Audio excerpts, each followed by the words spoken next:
Women and Power, a conversation with Professor Dr. Barbara von Meibom at thewisdomfactory.net, which has been founded by Heidi Hörnlein and Mark Davenport.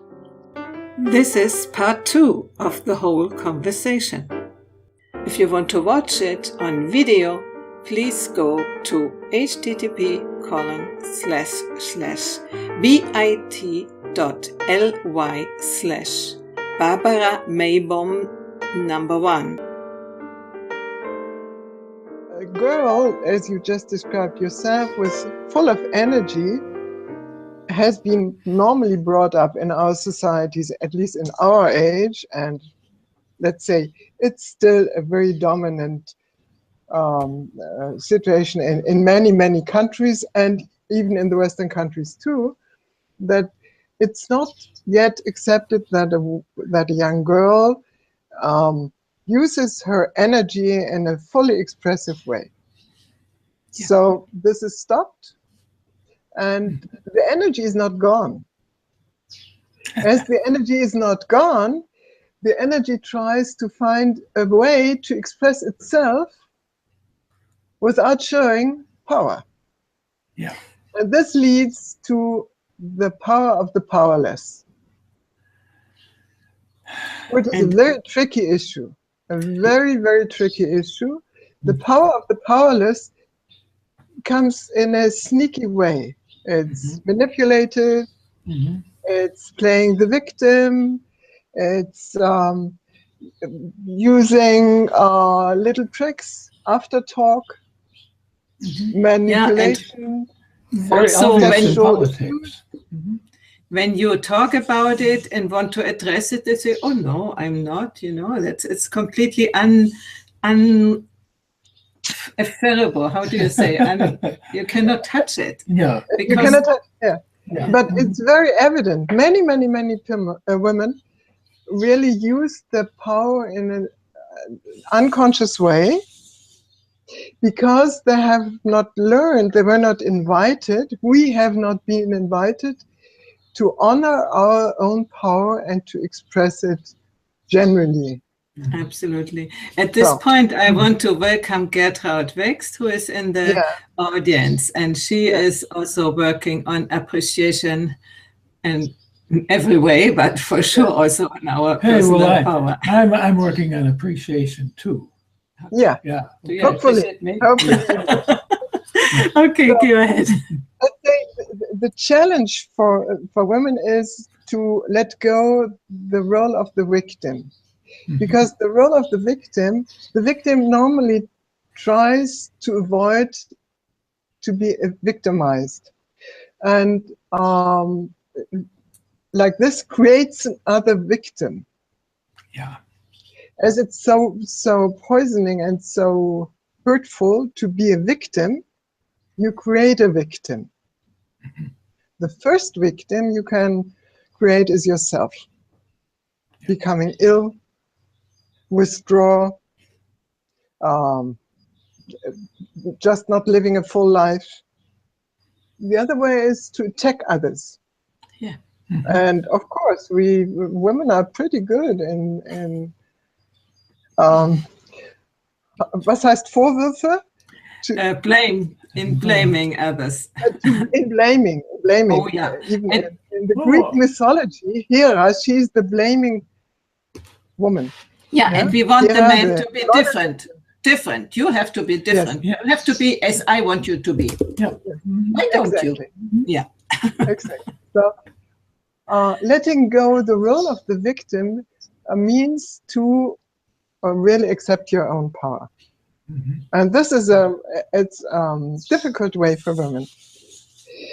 The trap is that women try very often to use the male way of using power. To this we come later. The question now is, what is really empowerment?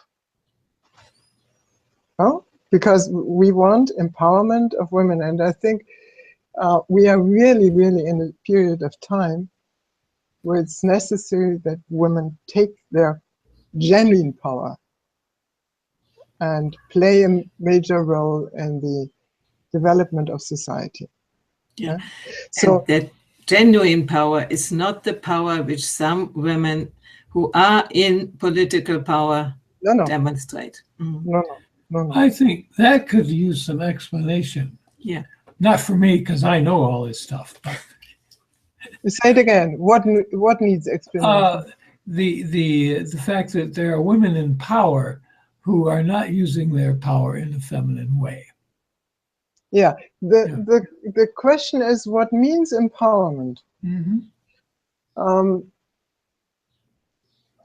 And in order to answer this question, I would like to differentiate between a couple of things.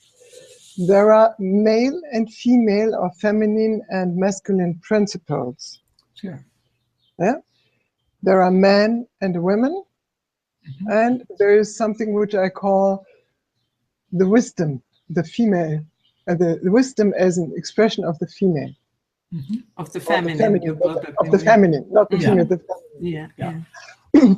So the first thing is the most important. We have society is somehow, reality is somehow organized in polarities. And we have the principle of the feminine and the principle of the masculine. And we have a notion of a whole. And the whole means that those principles are fully acknowledged, honored, and integrated. So empowerment means, for men and for women, that they integrate the two principles. Yes. So it's not only a question of, for the women, the task is not, or the challenge is not exclusively for women, it's for men and for women. Absolutely. And I deliberately, in preparing this talk today with you, I deliberately made a little list of principles. Good. And I just would like to mention a couple of them.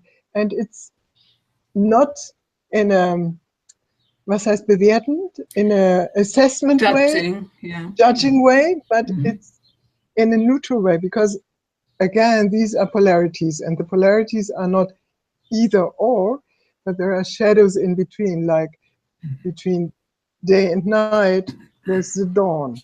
So there are, exactly. Okay. Control, more masculine. Trust, more feminine. Hierarchy, cycle. Demand, patience. Giving, receiving. Exploitation, enrichment. Action, recreation. Thinking, feeling. Judging, understanding. Technique, nature. Gross, subtle. Production, evolution. Purpose, process, etc., etc., etc. If you take these principles, each one is valuable. But if one gets too strong without the other, like, for instance, control gets too strong without trust, then something is out of balance. And we have a society now, and then I come back to your question with the political leaders, the female political leaders. We have a society with a dominance of the male principles. Yes. Okay? Yeah. And the following of the male principles leads to power. Okay. That's the idea. So if you adjust to the male principles, there's the promise that you are powerful. And if you work with men, very often, you really have to play the male side in order to be heard. Yeah. So we have a situation where it's very inviting women, which invites women to play the male.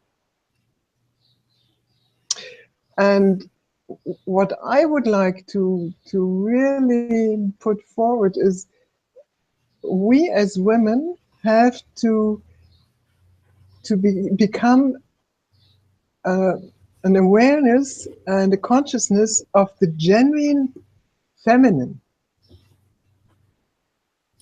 Yeah. So if we want empowerment of the feminine in society and in our life, we have to know who we are and where we come from. Mm-hmm. Can you give a couple examples of women who have bought the masculine game and opposed to women who are following their own nature, that are both each being well-known persons? Okay, I take for instance Gerda Lerner. Gerda Lerner is the historian. She's dead. She's an American, and she really put up the history of women. Mm-hmm. So she put a focus of her research on the role, the fate, the development of women in societies. Mm-hmm. And she did this with a very male strength. She was a very mental and in the same time very a sweet person, putting into the agenda that there is something which we have to consider and to take care of. Mm-hmm. That would be one example. Margaret Thatcher, of course, is the example of the other side. Yeah. If you take Angela Merkel, she has a strong attitude, but she's somehow lacking the expression of connectedness. And connectedness is a very, very important part of the female consciousness and the feminine principle. Connectedness Mm-hmm. and relation. Just as the symbol, the cycle is for women, mm-hmm. and the hierarchy is for men. Thanks for listening to Heidi, Mark, and Barbara at thewisdomfactory.net. Find more interesting conversations recorded in the archive section and new live events on the events page of thewisdomfactory.net.